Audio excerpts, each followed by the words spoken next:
Hi, everyone. Welcome back to the channel.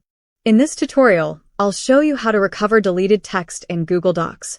This is especially helpful if you accidentally erased part of your work, but didn't delete the entire document. Let's begin. First, go to Google Drive and open the document you want to recover. Once your document is open, click on File in the top menu. From the drop-down, select Version History, and then click on See Version History.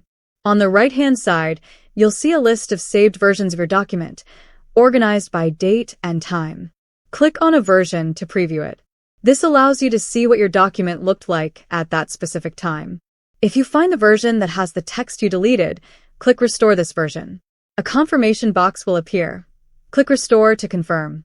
Now your document will be restored with the previously deleted text. And that's it. You've successfully recovered erased work in Google Docs. If you found this video helpful, don't forget to like, subscribe, and check out more tutorials here on the channel. Thanks for watching.